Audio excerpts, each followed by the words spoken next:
ಇತ್ತೀಚೆಗೆ ನಿಧನ ಹೊಂದಿರುವ ಹಿರಿಯ ಪತ್ರಕರ್ತ ನಿವೃತ್ತ ಪ್ರಾಂಶುಪಾಲರಾದ ಪ್ರೊಫೆಸರ್ ಬಾಲಕೃಷ್ಣ ಗಟ್ಟಿ ಅವರ ಶ್ರದ್ಧಾಂಜಲಿ ಸಭೆ ನುಡಿನಮನ ಕಾರ್ಯಕ್ರಮ ಬಂಟ್ವಾಳ ಸ್ಪರ್ಶ ಕಲಾ ಮಂದಿರದಲ್ಲಿ ಬಂಟ್ವಾಳ ತಾಲೂಕು ಕಾರ್ಯನಿರತ ಪತ್ರಕರ್ತರ ಸಂಘದ ವತಿಯಿಂದ ನಡೆಯಿತು.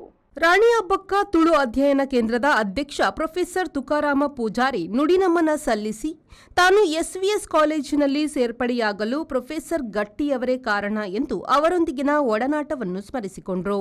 ಅವರು ನಮ್ಮ ಮೇಲೆ ಬೀರಿರ್ತಕ್ಕಂಥ ಪರಿಣಾಮಕ್ಕೆ, ನಮ್ಮ ಮೇಲೆ ತೋರಿರ್ತಕ್ಕಂಥ ಪ್ರೀತಿಯ ಬಗ್ಗೆ ಮಾತಾಡಬೇಕು. ನಾನು ಬಂಟ್ವಾಳದ ಎಸ್ ಕಾಲೇಜಿನಲ್ಲಿ ಉಪನ್ಯಾಸಕ ವೃತ್ತಿಗೆ ಸೇರುವುದಕ್ಕೆ ಕಾರಣ ಪ್ರೊಫೆಸರ್ ಬಾಲಕೃಷ್ಣ ಗಟ್ಟಿಯವರು ಅಂತ ಹೇಳಿದರೆ ತಪ್ಪಾಗಲಿಕ್ಕಿಲ್ಲ. ನಾನು ಗೋವಿಂದ ದಾಸ್ ಕಾಲೇಜಿನಲ್ಲಿ ಉಪನ್ಯಾಸಕ ವೃತ್ತಿಯಲ್ಲಿದ್ದಂಥ ಸಂದರ್ಭದಲ್ಲಿ ಅಲ್ಲಿ ನಾನು ಟೆಂಪರರಿ ನೆಲೆಯಲ್ಲಿದ್ದೆ. ಆ ಹೊತ್ತಿಗೆ ನಮ್ಮ ಬಂಟ್ವಾಳದ ಎಸ್ ಕಾಲೇಜಿನಿಂದ ಒಂದು ಪ್ರಕಟಣೆ ಬಂದಿತ್ತು. ಕಾಯಂ ಉಪನ್ಯಾಸಕ ಹುದ್ದೆಗೆ ಅವರು ಅಪ್ಲಿಕೇಶನ್ ಕರೆದಿರುವಂಥ ಸಂದರ್ಭ. ಆ ಸಂದರ್ಭದಲ್ಲಿ ನಾನು ಗೋವಿಂದಾಸ್ ಕಾಲೇಜು ಬಿಡುವುದಕ್ಕೆ ನನಗೆ ಏನೇನೂ ಮನಸ್ಸಿರಲಿಲ್ಲ. ಅಂತಹ ಒಂದು ವಾತಾವರಣದಲ್ಲಿ ಇತ್ತು. ಬಂಟ್ವಾಳ ನನ್ನ ಊರಿನ ಕಾಲೇಜು, ಆ ಕಾಲಕ್ಕೆ ಖಂಡಿತವಾಗಿಯೂ ಬಹಳ ಒಳ್ಳೆಯ ಹೆಸರನ್ನು ಪಡೆದಿರ್ತಕ್ಕಂಥ ಕಾಲೇಜು. ನನ್ನ ಗೋವಿಂದದಾಸ್ ಕಾಲೇಜಿನ ಪ್ರಾಂಶುಪಾಲರು PK ಮೊಯ್ಲಿ ಅವರು ಗಟ್ಟಿಯವರಿಗೆ ಫೋನ್ ಮಾಡಿ, ನಾನು ನಿಮಗೆ ಒಬ್ಬ ಅಭ್ಯರ್ಥಿಯನ್ನು ಕಳಿಸ್ಕೊಡ್ತಾ ಇದ್ದೇನೆ, ನಿಮಗೆ ಮನಸ್ಸಿಗೆ ಸರಿ ತೋಚಿದರೆ ಅವರನ್ನು ನೀವು ಆಯ್ಕೆ ಮಾಡಿಕೊಳ್ಬಹುದು ಅಂತ ಹೇಳಿ ಆ ರೀತಿಯ ಅಥವಾ ಆ ಮುಖಾಂತರ ನನಗೆ ಅವರ ಪರಿಚಯ ಆಗಿರುವ ಜಿಲ್ಲಾ ಕಾರ್ಯನಿರತ ಪತ್ರಕರ್ತರ ಸಂಘದ ಅಧ್ಯಕ್ಷ BN ಪುಷ್ಪರಾಜ್ ಅವರು ಮಾತನಾಡಿ ಮಾರ್ಗದರ್ಶನ ನೀಡಿದ್ದನ್ನು ಸ್ಮರಿಸಿದರು. ಯಾಕೆ ಅವರು ಬಾಲಕೃಷ್ಣ ಗಟ್ಟಿಯವರು ಜನವಾಹಿನಿ ಅಂತ ಒಂದು ಪತ್ರಿಕೆಯ ಕಾರ್ಯನಿರ್ವಾಹಕ ಸಂಪಾದಕರು ಆದರು ಎನ್ನುವುದನ್ನು ನಾವು ಹಿಂದೆ ನೋಡಿದರೆ ಕೆಲವು ವಿಷಯಗಳಿದೆ. ಒಂದು, ಅವರ ಕಾರ್ಯಕ್ಷಮತೆ, ಆಡಳಿತದ ಮೇಲೆ ಅವರಿಗಿದ್ದಂಥ ಒಂದು ಹಿಡಿತ. ಅವರು ಒಳ್ಳೆಯ ಅಡ್ಮಿನಿಸ್ಟ್ರೇಟರ್ ಅವರು. ಆ ನಂತರ ಭಾಳಷ್ಟು ಶಿಕ್ಷಣ ಸಂಸ್ಥೆಗಳಲ್ಲಿ ಅವರ ಆಡಳಿತಾಧಿಕಾರಿಯಾಗಿದ್ದು. ಪತ್ರಿಕೆಯನ್ನು ಸಹ ಅದರಲ್ಲಿ ಬೇರೆ ಬೇರೆ ವಿಭಾಗಗಳಿದೆ. ತಳಮಟ್ಟದಿಂದ ಮೇಲ್ವರ್ಗದವರೆಗೆ ಬೇರೆ ಬೇರೆ ಹಂತದಲ್ಲಿ ರಾತ್ರಿ 11:30-12 ಗಂಟೆಗೆ ಅದು ಪ್ರಿಂಟಿಗೆ ಹೋಗಬೇಕು, ಅಲ್ಲಿವರೆಗೆ ಸಹ ಇದೆ. ಆ ಕ್ಷಣದವರೆಗೆ ಬೇರೆ ಬೇರೆ ಹಂತದಲ್ಲಿ ಕೆಲಸಗಳು ನಡೀತಾ ಇರ್ತದೆ. ಆ ಎಲ್ಲ ಸೂಕ್ಷ್ಮಗಳನ್ನು ಅರ್ಥ ಮಾಡಿಕೊಂಡು ಕಾರ್ಯನಿರ್ವಹಿಸುವಾಗೆ ಹೊಂದಾಣಿಕೆ ಮಾಡಿಕೊಂಡು ಮ್ಯಾನೇಜ್ಮೆಂಟ್ ಮಾಡಬೇಕಾಗ್ತದೆ. ಹಿರಿಯ ಪತ್ರಕರ್ತ ಜಯಾನಂದ ಪೆರಾಜೆ ಮಾತನಾಡಿ ತಾಲೂಕು ಪತ್ರಕರ್ತರ ಸಂಘದ ಸ್ಥಾಪನೆಯ ಕುರಿತು ಮಾತನಾಡಿದರು.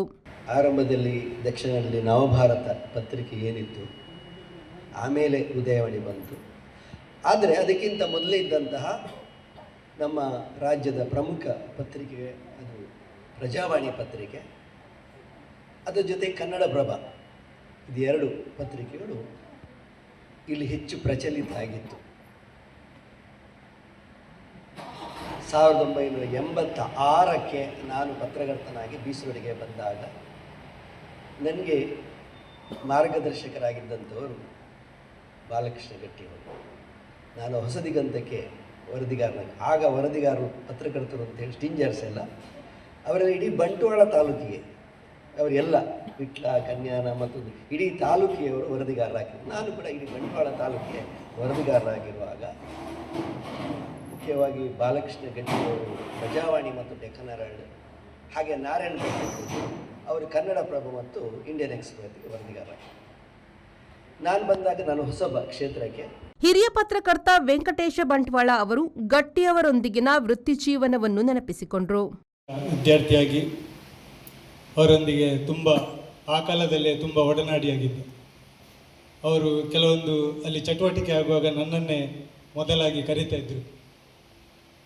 ಕರೆದು ಅದಕ್ಕೆ ಏನೆಲ್ಲ ವ್ಯವಸ್ಥೆ ಅದನ್ನೆಲ್ಲ ನನ್ನೊಟ್ಟಿಗೆ ಹಂಚಿ ಮತ್ತೆ ಎಲ್ಲ ನಾವು ಸೇರಿಕೊಂಡು ಅಲ್ಲಿ ಕೆಲವು ನಮ್ಮ ಸ್ನೇಹಿತ ವಿದ್ಯಾರ್ಥಿಗಳಿದ್ದರು, ಅವರೆಲ್ಲ ಸೇರಿ ಅದನ್ನು ಕೆಲವು ಈ ವಾರ್ಷಿಕೋತ್ಸವದಂಥ ಕೆಲವು ಚಟುವಟಿಕೆ ಇರಲಿ, ಬೇರೆ ಇನ್ನಿತರ ಮಧ್ಯದಲ್ಲಿ ಕೆಲವು ಸಂಘದಿಂದ ಅಲ್ಲಿ ಮಾಡ್ತಾಯಿದ್ದೆವು. ಆ ಚಟುವಟಿಕೆಯಲ್ಲಿ ಕೂಡ ನಾವು 2 ವರ್ಷ ಅವರ ಮಾರ್ಗದರ್ಶನದಲ್ಲಿ ನಾವು ಅತ್ಯಂತ ಯಶಸ್ವಿಯಾಗಿ ಅದನ್ನು ನಿರ್ವಹಿಸಿದ ನೆನಪಿದೆ.